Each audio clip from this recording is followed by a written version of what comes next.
Is recognized. Thank you, Mr. Speaker. Mr. Chairman, I want to thank the chairman for his leadership on this issue. I feel like we should start with the definition of custody. It's that basic, folks. Banks hold others' assets in custody, and they don't put them on their balance sheet. This is an example of Mr. Gensler at the SEC using a staff accounting bulletin to keep banks out of digital asset custody. This is the first time this resolution went through Congress. It received, as the chairman said, bipartisan support from both the House and the Senate, including Majority Leader Schumer. Think about that. Majority Leader Schumer broke with his own party, with his own party's president on this issue. The reason for that support, and it's really simple, the SEC got its hand caught in the cookie jar.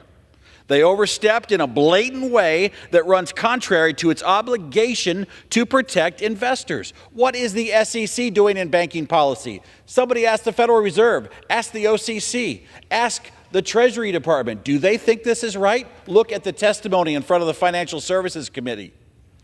SOB 121 is not a political issue. It's simply a bad regulation.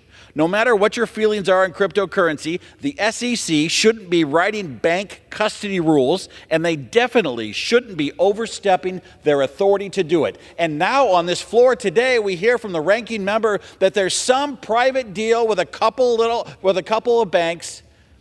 And to the chairman's point, that's not good public policy. That's amateur hour. That's trying to avoid the embarrassment of having the House of Representatives vote like it did on FIT 21, where a better than two-thirds majority were in support of this very policy. Finally, let's be clear. SOB 121 is bad policy that affects the entire banking system, not just one bank or one small group of banks. If the SEC wants to fix this problem themselves, they should rescind the bulletin for every bank in America that's publicly traded. One-off agreements do not fix underlying problems with this fatally flawed legislation. I urge my colleagues to support this measure, and with that, Mr. Chairman, I yield back. Chairman yields back. Gentleman from North Carolina.